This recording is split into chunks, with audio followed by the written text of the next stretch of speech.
যাদেরকে আমরা আহলে বেদাত বলি, যারা মিলাদুর রাসূল নিয়েছে তারা হলো আহলে বেদাত। যারা হাদিসুর রাসূল নিয়েছে, এরকম আহলে হাদিস বাংলাদেশে আছে না নাই? যারা হাদিসুর রাসূল নিয়েছে আমরা তাদেরকে বলি আহলে হাদিস। আর রাসূলুল্লাহ বলেন সুন্নাতে রাসূলিল্লাহ, সুন্নাতুর রাসূল গ্রহণ করো। যারা সুন্নাতে রাসূল নিয়েছে তাদেরকে আমরা বলি আহলে সুন্নাত। শুনে রাখেন, আহলে বেদাত গুমরাহি থেকে বাঁচতে পারবে না, আহলে হাদিস গুমরাহি থেকে বাঁচতে পারবে না, আহলে সুন্নাত গুমরাহি থেকে বাঁচতে পারবে। এজন্যই নবীজি বলেন তারাকতু ফীকুম আমরাইন লান তাদিল্লু মা তামাসসাকতুম বিহিমা কিতাবাল্লাহ ওয়া সুন্নাত রাসূলিহি। একমাত্র আমি তোমাদের জন্য দুই জিনিস রেখে যাচ্ছি, কিতাবুল্লাহ আর সুন্নাতে রাসূলিল্লাহ। এর বাহিরে হাদিসুর রাসূল নয়, মিলাদুর রাসূল নয়। বাংলাদেশে মাজারপন্থীরা মিলাদুর রাসূলকে নিয়েছে, ওই আহলে হাদিসরা হাদিসুর রাসূলকে নিয়েছে। আমরা সুন্নাত নিয়েছি, আমরা আহলে সুন্নাত। ইনশাআল্লাহ আহলে সুন্নাত ছাড়া বাকি দুইটা গোমরাহ। আহলে সুন্নাত ছাড়া বাকি দুইটা গোমরাহ। সুতরাং এই হাদিস থেকে আমাদের বুঝতে হবে নবীজি সাল্লাল্লাহু আলাইহি ওয়াসাল্লাম কেন সুন্নাতু রাসূলিল্লাহর মধ্যে তিন শব্দ ইস্তেমাল করেছেন। এর কারণ হলো সুন্নাতটাই উম্মতের পালনীয়, হাদিস নয়, মিলাদ নয়। এখন দেখার বিষয় হলো সুন্নাত কোনটা বুঝবো কিভাবে? সুন্নাত কোনটা বুঝবো কিভাবে? খুব ভালো করে বুঝেন, রাসূলুল্লাহ আর আমরা মাঝখানে রাসূলুল্লাহ যাদের কাছে দ্বীন শরীয়ত রেখে গেছেন, নবীজি যাদের সামনে বলেছেন, নবীজি যাদের সামনে করেছেন, নবীজি যাদের সামনে যাদের কৃতকর্মকে অনুমোদন দিয়েছেন, তারা যেই জিনিসটা করবেন, যেই জিনিসটা বলবেন, যেই কাজটা করবেন, কিয়ামত পর্যন্ত উম্মতের জন্য তাই শরীয়ত, তাই সুন্নাত।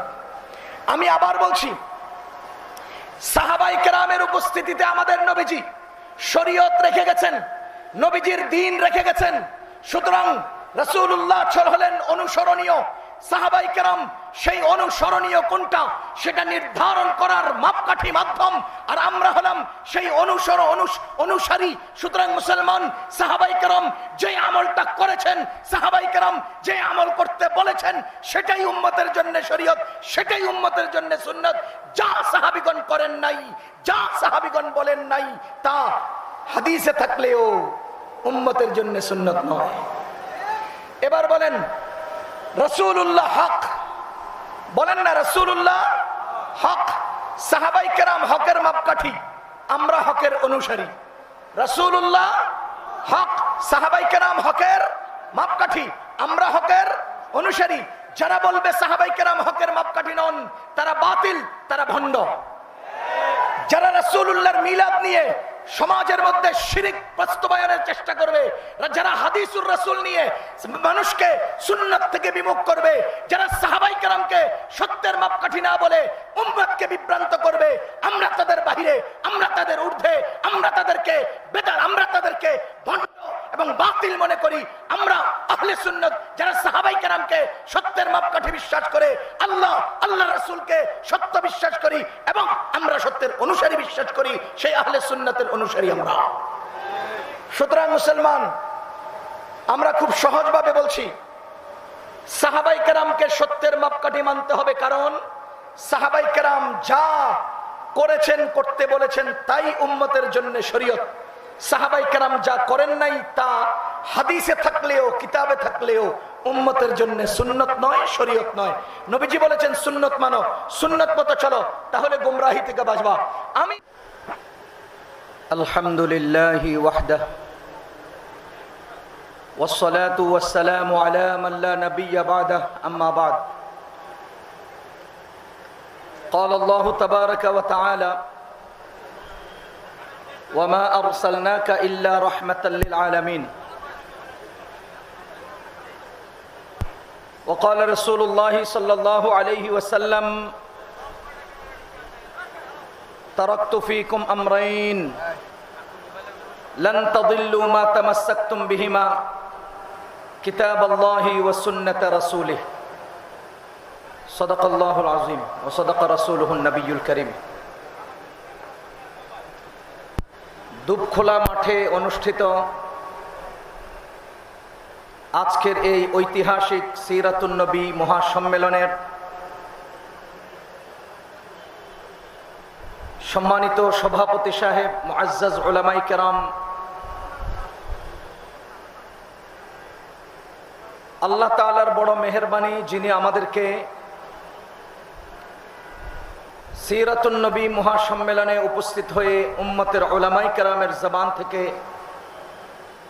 সময়ের আলোকে জরুরি কিছু কথা শোনার তৌফিক দিয়েছেন। শুকরিয়া আদায় করব আলহামদুলিল্লাহ। আমি খুব সংক্ষেপে ছোট দুইটা কথা বলবো। এক নাম্বার কথা, মুহাম্মাদুর রাসূলুল্লাহ সাল্লাল্লাহু আলাইহি ওয়াসাল্লাম সারা জগতের সমস্ত মখলুকাতের জন্য রাহমত। কোরআনে কারীমে সূরা ফাতিহার প্রথম আয়াতে আল্লাহ বলেন আলহামদুলিল্লাহি রাব্বিল আলামিন। আল্লাহ নিজের পরিচয়ে বলতেছেন রব্বুল আলামিন, সকল জগতের রব। সূরা আম্বিয়া আল্লাহ তাআলা বলেন ওয়ামা আরসালনাকা ইল্লা রাহমাতাল লিল আলামিন, সকল জগতের জন্য রহমত। আমি খুব সহজভাবে বলতে চাই, আল্লাহ হলেন রব্বুল আলামিন আর মুহাম্মাদুর রাসূলুল্লাহ সাল্লাল্লাহু আলাইহি ওয়াসাল্লাম হলেন রাহমাতুল লিল আলামিন। যতগুলো মখলুকের রব আল্লাহ, ততগুলো মখলুকের জন্য রহমত হলেন মুহাম্মাদুর রাসূলুল্লাহ সাল্লাল্লাহু আলাইহি ওয়াসাল্লাম। রব্বুল আলামিনের মধ্যে রব আলামিনের দিকে ইজাফত হয়েছে, আর রাহমাতুল লিল আলামিনের মধ্যে রহমত আলামিনের দিকে ইজাফত হয় নাই, বরং মাঝে লিল বা লাম হরফে জার আছে। কেন? কারণ হলো সকল জগতের রব আল্লাহ সরাসরি, আর সকল জগতের জন্য রহমত মুহাম্মাদুর রাসূলুল্লাহ সরাসরি নন, বরং আল্লাহ রহমত বানিয়েছেন। এতটুকুন অঙ্ক বুঝার পরে আমি সহজে আপনাকে বলতে চাই, যতগুলো মখলুকের জন্য রব আল্লাহ, ততগুলো মখলুকের জন্য রহমত মুহাম্মাদুর রাসূলুল্লাহ। আমার চোখের রব তো আল্লাহ, আমার চোখের জ্যোতির রহমত মুহাম্মাদুর রাসূলুল্লাহ। এই জগতের রব আল্লাহ, জগতের অস্তিত্ব রক্ষার জন্য রহমত মুহাম্মাদুর রাসূলুল্লাহ। ও দুনিয়ার মানুষ, শুনে রাখেন, আজকে আপনারা ব্যক্তি পূজা করেন, ব্যক্তির চামচামি করেন, ব্যক্তির স্লোগান মানেন। শুনেন, যদি কেউ চামচামি পেতে হয়, যদি কারো স্লোগান দিতে হয়, যিনি আমার জন্য রহমত, জগতের জন্য রহমত, একমাত্র তিনি স্লোগান পাওয়ার হকদার। একমাত্র চামচামি করলে তারই চামচামি করতে হবে। আজকে আপনারা ৭১ কে কি করছে? হ্যাঁ, চামচামি, সকালে একবার, বিকেলে একবার, উঠতে একবার, হইতে একবার, যাইতে একবার। আপনারা আজকে অমুকের নাম নিতে উজু করা লাগে, তমুকের নাম নিতেই করা লাগে, সেই করা লাগে। এই সমস্ত চামচামি বাদ দিয়া মুহাম্মাদুর রাসূলুল্লাহর পক্ষে উচ্চ আওয়াজে স্লোগান উঠান। মুহাম্মাদুর রাসূলুল্লাহ সকল জগতের জন্য রহমত। যতগুলো মখলুকের রব আল্লাহ, ততগুলো মখলুকের জন্য রহমত মুহাম্মাদুর রাসূলুল্লাহ সাল্লাল্লাহু আলাইহি ওয়াসাল্লাম। সেই মুহাম্মাদুর রাসূলুল্লাহর অনুসরণ ছাড়া, মুহাম্মাদুর রাসূলুল্লাহর অনুকরণ ছাড়া অন্য কোন উপায়ে, অন্য কোন পথ পন্থা অবলম্বন করে দুনিয়াতে মুক্তির, আখিরাতে মুক্তির কোনো উপায় নাই। আমি দ্বিতীয় নম্বর যে পয়েন্টে কথা বলছি, সেটা হলো রাসূল করিম সাল্লাল্লাহু আলাইহি ওয়াসাল্লাম বলেন তারাকতু ফীকুম আমরাইন, আমি তোমাদের মাঝে দুইটা জিনিস রেখে যাচ্ছি। লান তাদিল্লু মা তামাসসাকতুম বিহিমা, তোমরা কখনোই গোমরাহ হবা না, পথভ্রষ্ট হবা না। লান তাদিল্লু, নফি তাকিদ, নফি তাকিদ মিনাল আন ইলা ইয়াউমিল কিয়ামা, পুরা সময়কে নফি করার জন্য আসে। নফি তাকিদ, লান তাদিল্লু, তোমরা কখনোই গোমরাহ হবা না। মা তামাসসাকতুম বিহিমা, যদি এই দুটো জিনিসকে মজবুত ভাবে আঁকড়ে ধরতে পারো। কি কি? কিতাব আল্লাহ ওয়া সুন্নাত রাসূলিল্লাহ। আমি ছাত্র ভাইদেরকে বলছি, কিতাব আল্লাহ, কিতাবুন আর আল্লাহ, কিতাব আল্লাহর দিকে ইজাফত হয়েছে, কিতাব আল্লাহ। দ্বিতীয় জিনিসটা কি বললেন? সুন্নাতা রাসূলিল্লাহ। আমরা সবসময় জেনে থাকি কিতাবুল্লাহ আর রাসূলুল্লাহ, কিন্তু নবীজি কি বললেন? কিতাব আল্লাহ ও সুন্নাতা রাসূলিল্লাহ। যদি মুতলাকান বলা হতো কিতাবুল্লাহ রেখে গেলাম, রাসূলুল্লাহ রেখে গেলাম, তাহলেই তো হতো।